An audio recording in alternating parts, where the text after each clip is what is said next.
Hey guys, what is up? It is Rapmark here. Turn on my background light so I don't look all shadowy and a little more bright on the screen. Uh, anyway, this is me doing my Andor episode 8 review named Narkina 5.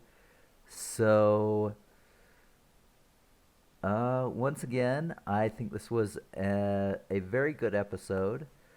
I do think it had a little bit of it wasn't as tight as some of the other ones I've seen, and again, I don't mind the fact that it kind of starts up. It's a lot of build up essentially. So he's Cassian is essentially gets sent to a prison, and you get to see how an imperial prison works. How the imperial prison system works. Essentially, it's forced labor, um, and they take off their shoes, and so that all they have to do is push something, and you are essentially shocked. Uh, and yeah, that prevents like any sort of riots from happening. Toward the end, you actually see someone who essentially kills himself because he loses all hope. Uh, it's it's pretty nuts, and it's essentially a bunch of tables. They have rooms, tables, and the tables kind of compete against each other. Uh, and what do they get? They essentially it's competing so that they don't get fried, is what I believe that's what it's called. It's been a few days, and I was really drunk when I watched the episode. To be honest, Halloween was kind of crazy. But anyway, but the first place and the runner up essentially they get flavor in their food. So essentially their living quarters. It's a bed with food paste that I guess has no flavor. You can get as much as you want, but yeah, if you win the shift for that day and make the most pieces, which they are constructing, then you get food. Anyway, so yeah, but the tables are competing against themselves, and the rooms compete against themselves as well. And in charge of each room is a prisoner, and I'm not sure how he's selected, but this one, ooh, my goodness gracious! So it is Andy Serkis, you know, doing his thing. I love anything that he's in. He's an amazing actor. Like everything from his Marvel stuff to his Hobbit and Lord of the Rings stuff. Like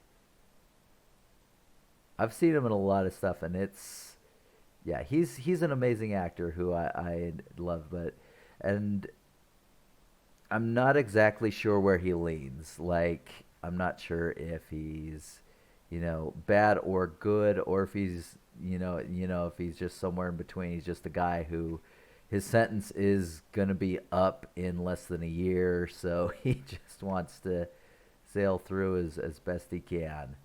So I don't know what to make of him. But yeah, he essentially runs the room like a foreman.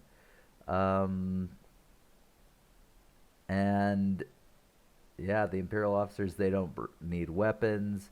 They barely even show up. They only really, as he says, to clean up the bodies and to introduce newbies.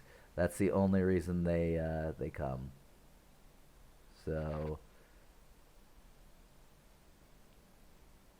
yeah, there's that. So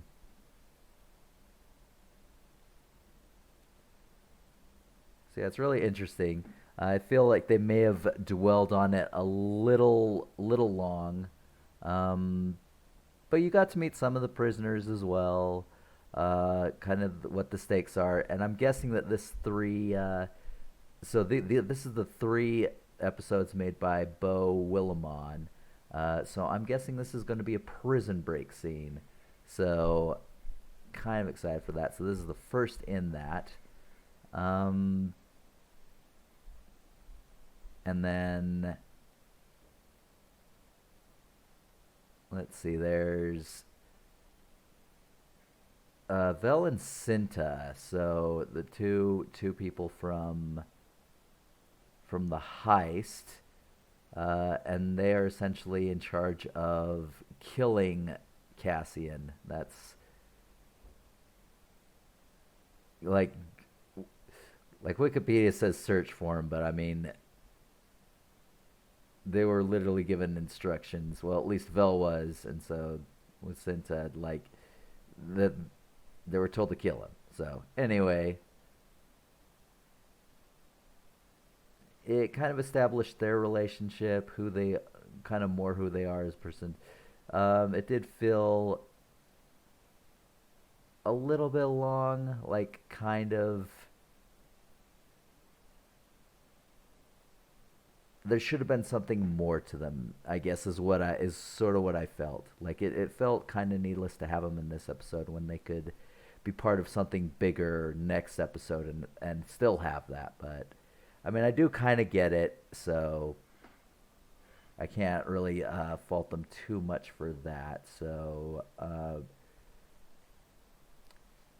Marva, Cassian's sort of foster mom, surrogate mom, uh, she's doing like rebel stuff. That's kind of what she's been doing. Um, she falls down, but she's also kind of sick, and Bix tries to reach reach Cassian, and in doing so, like she contacts Luthen to ask about him, but his assistant is just like was wondering if he's slipping. Why does he care about Luthen so much? And yeah, just the banter back and forth. Like I do again. I love the dialogue between characters. Like you get this. She's clearly worried he's kind of off his game, and he's just like he's trying to get essentially a rebellion started. Like it feels real, like the stress, the emotion, just the way they act around each other. Even the body language is super telling in this, and it's so good. Um, so anyway, he leaves, and this is where we meet Saw Gerrera. If you remember him from Rogue One, he was kind of older than. He's portrayed much younger here. Kind of an anarchist. He's a loose cannon. And he's essentially trying to get all these separate rebellious factions to sort of go in together because the Empire is just too strong at this point. They have, and it does kind of show.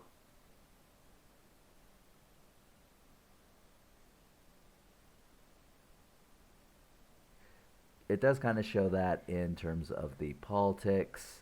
Um, there's a lot of people that support the Empire, while there's a fair amount who don't, and it's so anyway, and he's trying to replace them with parts, that, and just the quips between the two. It was so animated and so like I love how everything in this seems real, and kind of not like Star Wars. Um, it's very kind of refreshing in that respect, especially after the disaster. And I know it's not universal, but in my opinion, they were disasters of sequel trilogies. So it's nice to see this sort of level of show writing and directing, and just yeah, it's awesome.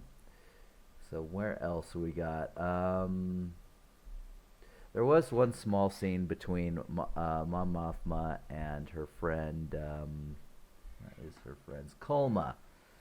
Essentially that he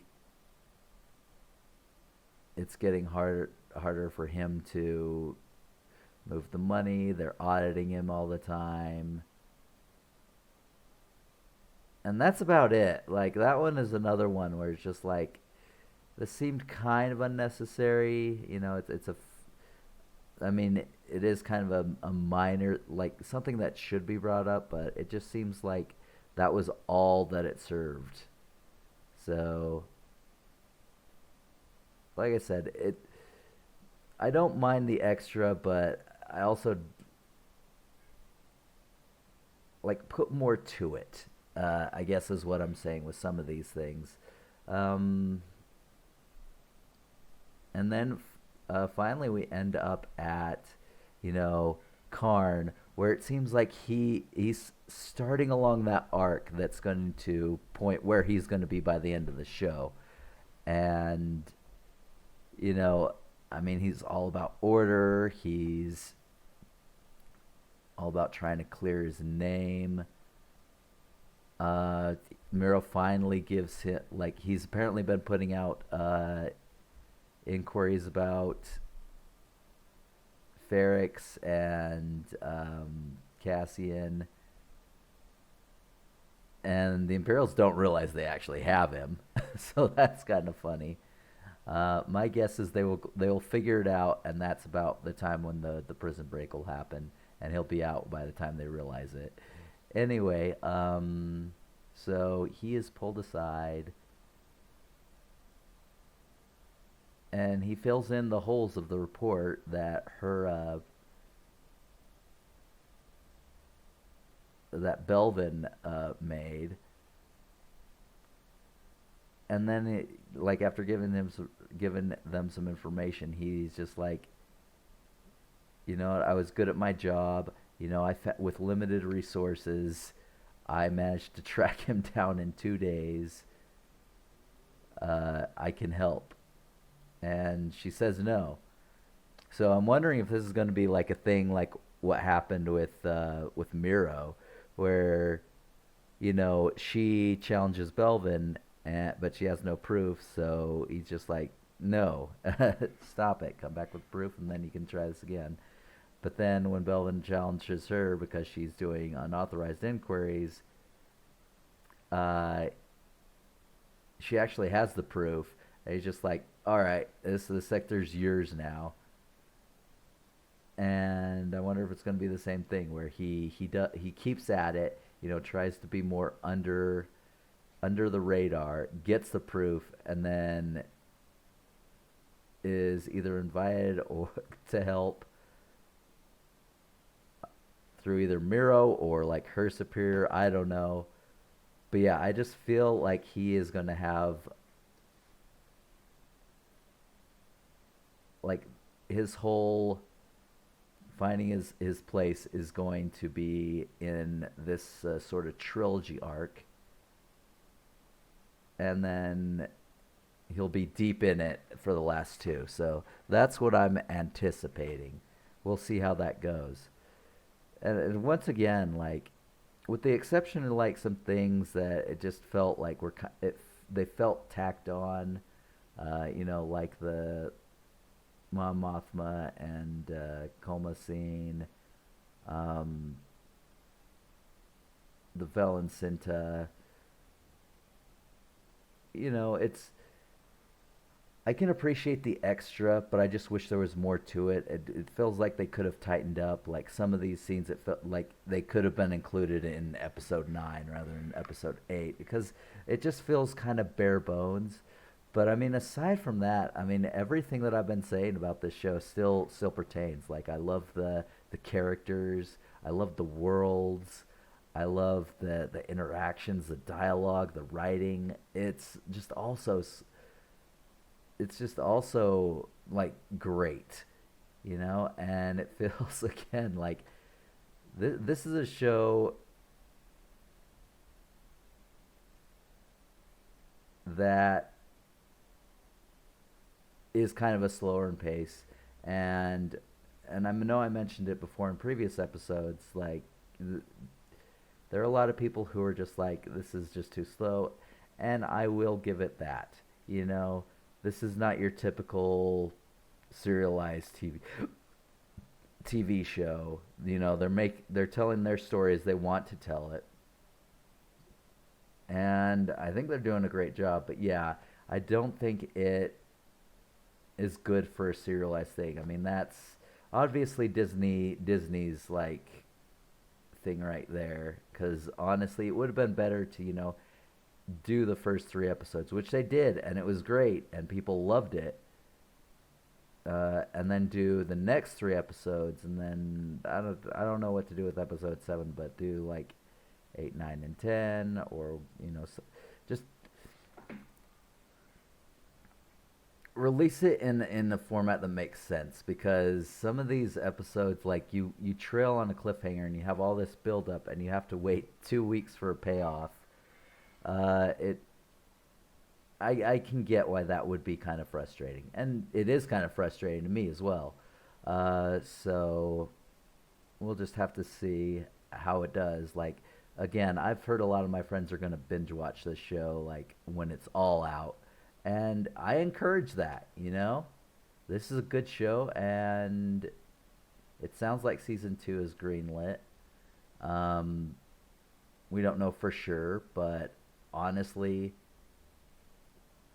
this is a good show, and I really wish more people would watch it. So anyway, we're gonna see where it goes from here, but I'm liking where it is right now. So I think I will call that the end for this.